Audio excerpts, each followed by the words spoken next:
हे दोस्तों नमस्कार, एक बार आप सबका फिर से बहुत बहुत स्वागत है हमारे यूट्यूब चैनल डियर गुरुजी पर। सो गाइस, जैसा कि आप सबको पता है कि मैंने अभी बीएड के लिए जो आपका एंट्रेंस एग्जाम होने वाला है उसके लिए प्रीवियस ईयर क्वेश्चन आपको दिए थे। 50 क्वेश्चन आपको सॉल्व करवाए थे जो कि सामान्य ज्ञान के थे। तो काफ़ी लोग वहाँ पर रिक्वेस्ट कर रहे थे सर हिंदी का भी अब अपलोड करिए। तो 50 के आगे 51 से लेकर के 100 तक के जो क्वेश्चन है, टोटल 50 क्वेश्चन आज भी इस पार्ट में करवाए जाएंगे। तो अगर आपने सामान्य ज्ञान वाला क्वेश्चन नहीं देखा है तो आपको मैं कोशिश करूँगा नीचे डिस्क्रिप्शन बॉक्स में लिंक दे दूँ या आई बटन में दे दूँ, या आप हमारे चैनल पर चले जाओगे तो वहाँ पर आपको एक प्लेलिस्ट मिल जाएगा बीएड प्रिपरेशन के लिए। तो आपको वहाँ पर वो 50 क्वेश्चन देखने को मिल जाएंगे। और जितने भी लोग यहाँ पर तैयारी कर रहे हैं बीएड की या यूपी SSC की, वो लोग हमारे चैनल को सब्सक्राइब कर सकते हैं। यहाँ पर वीडियो चल रहा होगा, नीचे यहाँ पर वीडियो के जस्ट नीचे यहाँ पर एक सब्सक्राइब का बटन, यहाँ पर सब्सक्राइब लिख के आया हुआ रेड कलर में, आप उसको क्लिक करके आप वीडियो को जरूर हमारे चैनल को जरूर से जरूर सब्सक्राइब कर लीजिए, इससे हमारे द्वारा बनाए गए वीडियो के नोटिफिकेशन आपको मिलते रहें। तो चलिए स्टार्ट करते हैं आज के क्वेश्चन नंबर 51 से, सामान्य हिंदी से। जी हाँ दोस्तों, हिंदी भाषा से जो क्वेश्चन पूछा गया है और आपको एक आइडिया लग जाए कि किस तरह के हिंदी के क्वेश्चन आपको यहाँ पर पूछे जाते हैं। तो जितने भी लोग यूपी SSC तैयारी कर रहे हैं उनके लिए भी ये फायदेमंद होगा क्योंकि यूपी का ही पेपर है। तो यहाँ पर कह रहा है देखिए कि निम्नलिखित में से कौन सा हाथ का पर्यायवाची है। बताओ भाई हाथ का जो पर्यायवाची है कौन सा है। तो यहाँ पर देखिए ऑप्शन जो ए है पाड़ी। पाड़ी जो है दोस्तों वो आपका बेसिकली हाथ का पर्यायवाची होता है। चलिए आते हैं अगले क्वेश्चन पर। तो क्वेश्चन नंबर आपका 52 कह रहा है निम्नलिखित में से कौन सा सूर्य का पर्यायवाची नहीं है। सूर्य का कौन सा नहीं है। तो आपका ऑप्शन जो ए है दिन। दिन जो है दोस्तों आपका सूर्य का पर्यायवाची नहीं है। इसके अलावा रवि, दिवाकर, भास्कर जो है आपके सूर्य के पर्यायवाची होते हैं। दिन के अब जो पर्यायवाची होते हैं वो आपके दिवा होते हैं, वासर होते हैं, दिवस होते हैं, लेकिन आपका सूर्य का नहीं होता है। क्वेश्चन नंबर 53 कह रहा है निम्नलिखित में से किसकी वर्तनी शुद्ध है। तो अगर देखा जाए शुद्ध वर्तनी आपको बताना है तो यहाँ पर देखिए ऑप्शन जो इसका ए है अनुगृहित। ये आपका बिल्कुल शुद्ध लिखा हुआ है। पूर्णिमा में छोटी ई लगा होता है और इसके तिरस्कृत होता है। भाई कृत में ये क्री लगा होता है, इसके अलावा तिरस्कृत होता है। और अंतर्राष्ट्रीय देख सकते हैं यहाँ पर ये दो एक साथ नहीं लगते, यहाँ पर रा के ऊपर ये लगता है। तो यहाँ पर ऑप्शन जो इसका फर्स्ट है वो वर्तनी शुद्ध है। क्वेश्चन नंबर 54 कह रहा है आपसे यहाँ पर वैदेही वनवास किसकी रचना है। देखिए बहुत ही इंपॉर्टेंट क्वेश्चन है दोस्तों। वैदेही वनवास जो है अगर देखा जाए वो अयोध्या सिंह उपाध्याय हरिओद उपाध्याय, ऑप्शन जो इसका ए है वो बिल्कुल करेक्ट हो जाएगा। जी हाँ दोस्तों, इनकी रचना है तो ऑप्शन ए पर हम लोग टिक कर देंगे। अगले क्वेश्चन पर आते हैं। तो अगला क्वेश्चन आपका यहाँ पर कह रहा है निम्नलिखित में से कौन सा वर्ड उच्चारण की दृष्टि से दंते नहीं है। दंते कौन सा वर्ड नहीं है। तो आपका देखा जाए यहाँ पर ऑप्शन नंबर इसका जो डी है टा, ये बिल्कुल करेक्ट हो जाएगा। जो टा है वो आपका दंते नहीं है। और इसके अलावा बात करते हैं टा वर्ड के बारे में। तो टा वर्ड जो है वो उच्चारण की दृष्टि से देखा जाए तो टा ठा डा यानी कि ये मूर्धा होता है, यानी कि ये बेसिकली ता ना दा ये आपके दंते वर्ग के हैं, लेकिन टा जो है आपका ये दंते वर्ग का नहीं है।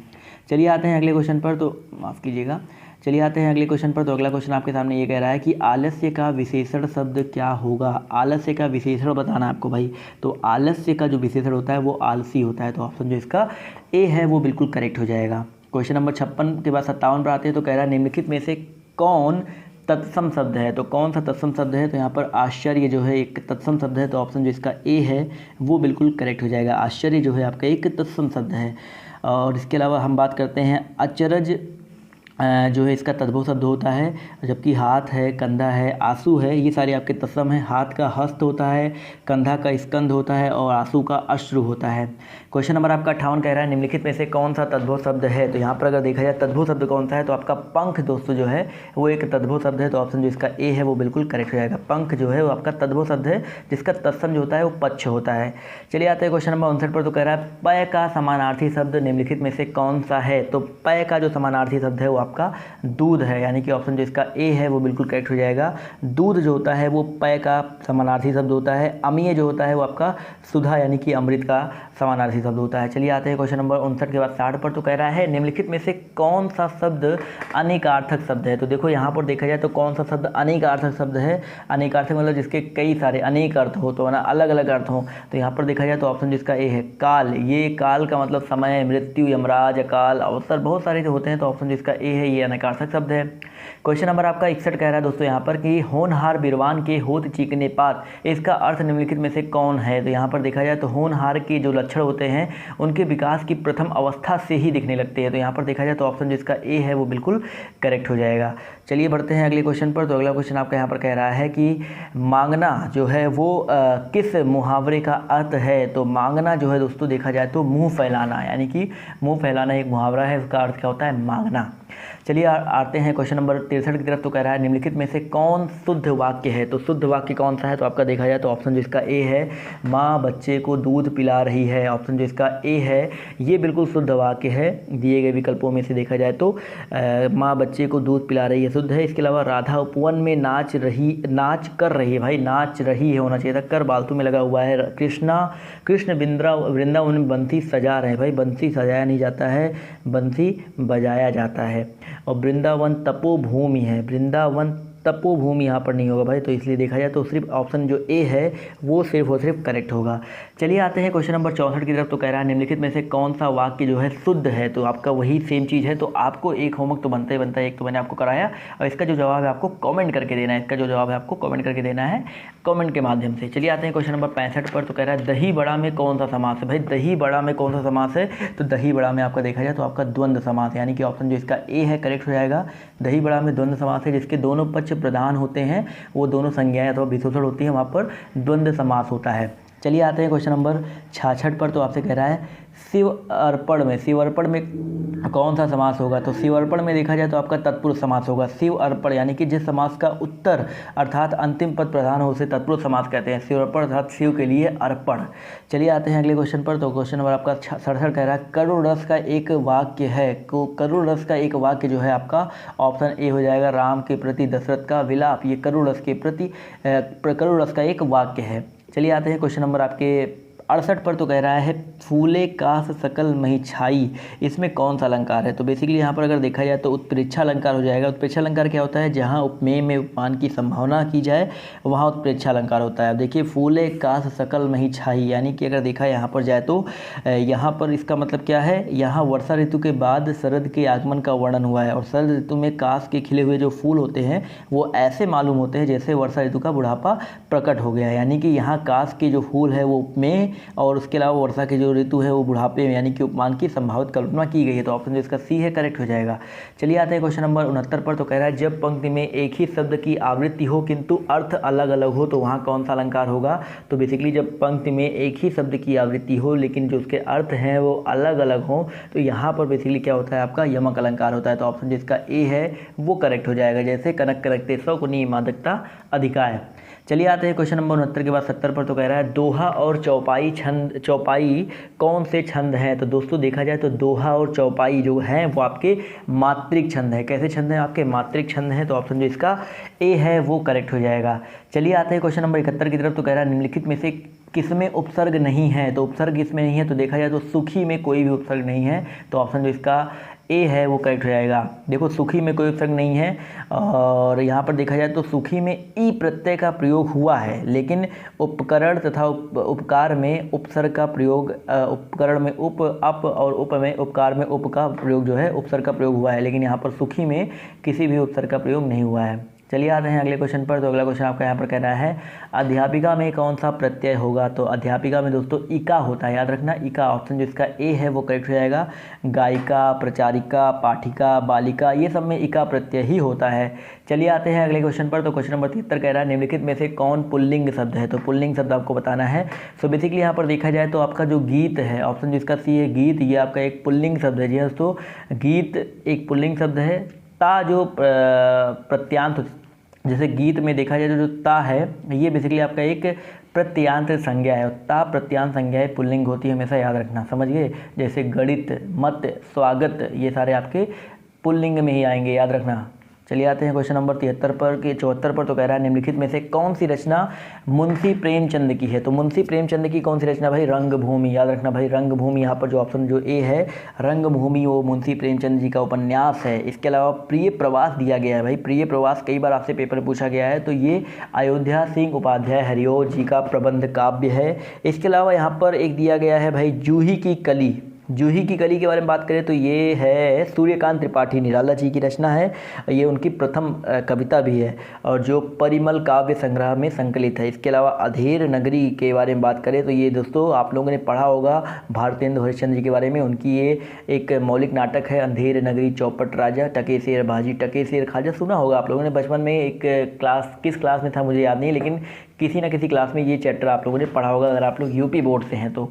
चलिए आते हैं क्वेश्चन नंबर 75 के बाद 75 पर। तो कह रहा है कि यहाँ पर सुरेंद्र में कौन सी संधि है। सुरेंद्र में अगर देखा जाए तो दोस्तों बेसिकली यहाँ पर गुण संधि है। सुरेंद्र का मतलब क्या होता है, सुरेंद्र में देखा जाए तो गुण संधि। गुण संधि कैसे होगा, सुर धन इंद्र, यानी कि यहाँ पर जब हर्ष या दीर्घ आ के बाद ई, बड़ी ई, ऊ, बड़ा ऊ या री आए तो वहाँ पर बेसिकली क्या होता है, ई और बड़ी ई का ए, ओ और बड़ा ऊ का ओ, री का अर हो जाता है। समझ गए। तो ये थोड़ा सा डिटेल में आपको गुण संधि पढ़ेंगे तो आपको समझ में आ जाएगा और सबको पता भी होगा। तो ऑप्शन जो इसका बी है वो करेक्ट हो जाएगा। चलिए बढ़ते हैं क्वेश्चन नंबर आपका 76 पे। तो कह रहा है आपसे यहाँ पर निम्नलिखित में से कौन सा संजन का सही संधि विच्छेद है। संजन यानी कि सत धन जन। अब सत धन जन में देखिए 2 सत धन जन है तो कौन सा होगा, तो यहाँ पर जो ऑप्शन इसका ए है जो हलंत लगा हुआ है वो वाला होगा, सत धन जन सज्जन। यहाँ पर देखा जाए तो आपका कौन सा संधि हो जाएगा, हलंत लग जाए यानी कि व्यंजन संधि। कौन सी संधि भाई, व्यंजन संधि। क्वेश्चन नंबर 76 के बाद 77 पर आते हैं। तो कह रहा है जो दूसरों पर अभियोग लगाए उसे क्या कहा जाता है। दोस्तों जो दूसरों पर अभियोग लगाए उसे बेसिकली क्या कहा जाता है, उसे कहा जाता है अभियोगी। यानी कि ऑप्शन जो इसका बी है अभियोगी, ये बिल्कुल करेक्ट हो जाएगा। जी हाँ दोस्तों, अभियोगी यहाँ पर बिल्कुल करेक्ट हो जाएगा। चलिए आते हैं क्वेश्चन नंबर 78 की तरफ। तो क्वेश्चन नंबर 78 आपका कह रहा है गुरु शिष्य को पाठ पढ़ाता है, इसमें कौन सी क्रिया है। तो दोस्तों गुरु शिष्य को पाठ पढ़ाता है, अगर यहाँ पर देखा जाए तो आपका यहाँ पर द्विकर्मक क्रिया है। जी हाँ दोस्तों, द्विकर्मक क्रिया है। द्विकर्मक क्रियाएं क्या होती है, वही क्रियाएं जिनमें 2 कर्म होते हैं। द्विकर्मक क्रियाओं का एक कर्म प्रधान या मुख्य होता है और दूसरा गौड़ होता है। और यहाँ पर देखा जाए तो पाठ मुख्य कर्म है और शिष्य गौड़ कर्म है। समझ गए, पाठ और शिष्य 2 कर्म आए हुए हैं यहाँ पर। क्वेश्चन नंबर 79 पर आते हैं दोस्तों। क्वेश्चन नंबर 79 कह रहा है आकर्षण का विलोम निम्नलिखित में से कौन है। तो आकर्षण का विलोम कौन सा है, यहाँ पर विकर्षण है। यानी कि ऑप्शन जो इसका ए है वो बिल्कुल करेक्ट हो जाएगा। आकर्षण का विलोम क्या हो जाएगा आपका, विकर्षण। चलिए आते हैं क्वेश्चन नंबर 80 की तरफ। तो आपसे यहाँ पर कह रहा है आंधी आई और पानी बरसा, इसमें कौन सा अव्यय है। तो आंधी आई और पानी बरसा यहाँ पर दोस्तों समुच्चय बोधक अव्यय है। कौन सा अव्यय है, समुच्चय बोधक। जब भाई यहाँ पर समुच्चय बोधक अव्यय यहाँ पर और का प्रयोग हुआ है ना, तो यहाँ पर ऑप्शन जो इसका ए है वो बिल्कुल करेक्ट हो जाएगा। चलिए आते हैं क्वेश्चन नंबर 80 के बाद 81 पर। तो कह रहा है निम्नलिखित में से कौन अनुरक्त का सही विपरीतार्थक शब्द है। अनुरक्त का कौन सा सही विपरीतार्थक शब्द है। तो यहाँ पर देखा जाए तो ऑप्शन जो इसका ए है विरक्त जो है वो आपका अनुरक्त का सही विपरीतार्थक शब्द है। तो ऑप्शन जो इसका ए है वो बिल्कुल करेक्ट हो जाएगा। चलिए आते हैं क्वेश्चन नंबर 82 की तरफ। तो आपसे क्वेश्चन नंबर 82 कह रहा है कि निम्नलिखित में से कौन भिन्न है। तो यहाँ पर अगर देखा जाए तो आपका जो अंक गिनती गणना और लेखा जो है आपका ये भिन्न है। ये सारे आपके गणित में आ जाते हैं, लेकिन लेखा जोखा जो होता है, लेखा जोखा होता है बात अलग है, लेकिन लेखा जो है इनसे पृथक हो जाएगा। लेखा किसी भी चीज़ का लेखा हो सकता है भाई। क्वेश्चन नंबर 83 पर आते हैं। तो कह रहा है अनुरक्ति आसक्ति विरक्ति व प्रेम में कौन भिन्न है। भाई अनुरक्ति आसक्ति विरक्ति में अगर देखा जाए तो आपका जो विरक्ति है वो आपका अलग है, भिन्न हो जाए, क्योंकि अनुरक्ति आसक्ति और प्रेम ये सब जो है एक दूसरे के समानार्थी शब्द हैं, लेकिन जो आपका विरक्ति है वो आपका उदासीनता या खिन्नता होता है, यानी कि प्रेम से तो बिल्कुल अलग ही है। तो ऑप्शन जो इसका सी है बिल्कुल करेक्ट हो जाएगा। चलिए आते हैं क्वेश्चन नंबर 84 की तरफ। तो आपसे कह रहा है उसने अपने आप को धोखा दिया, इस वाक्यांश के अपने आप शब्द में कौन सा सर्वनाम है। तो उसने अपने आप को धोखा दिया, यानी कि यहाँ पर देखा जाए तो उसने अपने आप को धोखा दिया, तो ऑप्शन जो इसका सी है अपने आप को, यानी कि निजवाचक हो जाएगा। तो ऑप्शन जो इसका सी है निजवाचक सर्वनाम बिल्कुल करेक्ट हो जाएगा। चलिए आते हैं क्वेश्चन नंबर 85 की तरफ। तो कह रहा है रीता धीरे धीरे चली, इस वाक्यांश में धीरे धीरे शब्द किस क्रिया विशेषण का रूप है। देखिए ये क्वेश्चन कहीं और मिल चुका है धीरे धीरे वाला, तो याद रखना भाई। तो रीता धीरे धीरे चली, इस वाक्यांश में जो धीरे धीरे शब्द है ये एक रीतिवाचक, कैसा भाई, रीतिवाचक क्रिया विशेषण है। तो ऑप्शन जो इसका ए है करेक्ट हो जाएगा भाई। रीता की वजह से रीतिवाचक नहीं है, धीरे धीरे के लिए पूछा जा रहा है, तो ऑप्शन जो इसका ए है करेक्ट हो जाएगा। चलिए आते हैं क्वेश्चन नंबर 86 पर। तो आपसे कह रहा है बंदहो गुरुपद पदुम परागा सूरज सुवास सरस अनुरागा, इसमें कौन सा छंद है। तो गिनना पड़ेगा भैया, तो गिनेंगे यहाँ पर बेसिकली देखा जाए तो इसमें गिन लेना। तो यहाँ पर 1 2 3 4 5 6 7 8 9 10 11 12 13 14 15 16, यहाँ पर थोड़ा सा मैंने गलती कर दिया कहीं गिनने में, तो बेसिकली यहाँ पर सही से गिनेंगे आप लोग। तो यहाँ पर 16 इसमें भी है, 16 इसमें भी है, यानी कि आपका देखा जाए तो यहाँ पर चौपाई छंद हो जाएगा। प्रत्येक चरण में 16 मात्राएं होती हैं। यहाँ पर मैं फिर से गिन के बता देता हूँ। यहाँ पर चलिए पीछे से गिन लेते हैं। 1 2 3 4 5 6 7 8 9 10 11 12 13 14 15 16, माफ़ कीजिएगा यहाँ पर छोटा वो लगा था, मैंने 2 बार इसको गिन लिया था। तो यहाँ पर ऑप्शन जो इसका यहाँ पर 16 हो जाएगा। इसी तरह यहाँ भी गिन लेंगे तो आपका 1 2 3 4 5 6 7 8 9 10 11 12 13 14 15 16। फिर से कहीं अच्छा यहाँ पर फिर से एक बार गलती हो गई है, तो यहाँ पर देखा जाए तो दोनों में 16 16 ही मात्राएं हैं, यानी कि आपका चौपाई हो जाएगा। चलिए आते हैं अगले क्वेश्चन पर। तो अगला क्वेश्चन आपका यहाँ पर कह रहा है कि निम्नलिखित वाक्यों में एक सकर्मक क्रिया का वाक्य है। सकर्मक क्रिया का वाक्य कौन सा है? तो रमेश अपना हाथ खुजलाता है। सकर्मक क्रिया अगर देखा जाए यहाँ पर, तो यहाँ पर ऑप्शन जो ए है वो सकर्मक हो जाएगा भाई। जिसमें कर्म होता है वो आपका सकर्मक क्रिया होता है। तो रमेश अपना हाथ खुजलाता है, यहाँ पर कर्म है। बट संगीता मुस्कुराती है, रीता पढ़ती है, वह आता है, यहाँ पर कोई भी कर्म नहीं है, इसलिए आपको ऑप्शन जो इसका ए है वो ही इसका आंसर होगा।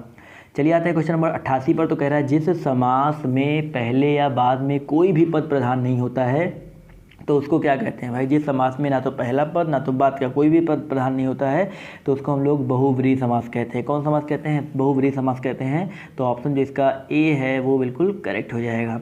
चलिए आते हैं क्वेश्चन नंबर 89 की तरफ। तो आपसे कह रहा है रसराज, रसराज किस रस को कहा जाता है? रसराज जो है दोस्तों वो आपका श्रृंगार रस को कहा जाता है। किस रस को भाई? श्रृंगार रस को, यानी कि ऑप्शन जो इसका ए है वो बिल्कुल करेक्ट हो जाएगा। नायक नायिका के सौंदर्य तथा प्रेम संबंधी वर्णन के परिपक्व अवस्था को श्रृंगार रस कहते हैं।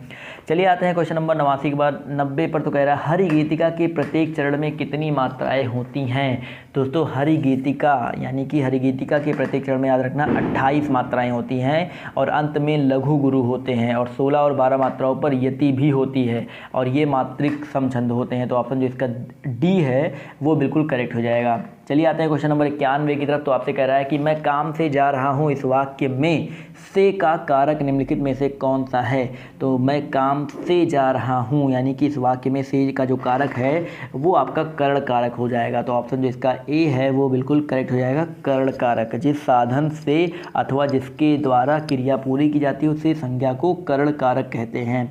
चलिए आते हैं क्वेश्चन नंबर 92 पर। तो आपसे यहाँ पर कह रहा है 92 कार्य की निश्चितता तय न कर पाना इस वाक्य को एक शब्द में कह सकते हैं। तो कार्य की निश्चितता तय न कर पाना इस वाक्य को एक शब्द में हम लोग क्या कह सकते हैं? किंग कर्तव्य विमूढ़, यानी कि ऑप्शन जो इसका ए है वो करेक्ट हो जाएगा, किंग कर्तव्य विमूढ़। चलिए आते हैं क्वेश्चन नंबर 93 पर। तो कह रहा है दिए गए शब्दों में शुद्ध वर्तनी वाला शब्द कौन सा है? तो शुद्ध वर्तनी वाला यहाँ पर देखा जाए शब्द जो है आपका सच्चिदानंद जो है आपका शुद्ध वर्तनी वाला शब्द है। सर्वोत्तम में भाई आधा ता एक और भूल गया है, कहीं लगाना भूल गया है, तो ऑप्शन ए गलत।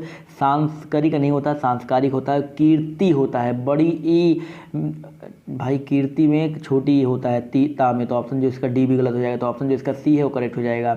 चलिए क्वेश्चन नंबर 94 पर आते हैं। तो कह रहा है निम्नलिखित में से कौन सरस्वती का पर्यायवाची नहीं है? सरस्वती का पर्यायवाची कौन सा नहीं है? तो ऑप्शन जो इसका डी है पिनाक। जी हाँ दोस्तों, पिनाक जो है दोस्तों वो आपका पिनाक बेसिकली देखा जाए तो धनुष का पर्यायवाची है, याद रखना। और भारती, शारदा, इला जो है आपका सरस्वती का पर्यायवाची है। चलिए आते हैं क्वेश्चन नंबर 95 पर। तो कह रहा है 95 आपसे यहाँ पर निम्नलिखित में से कौन सा शब्द शुद्ध है?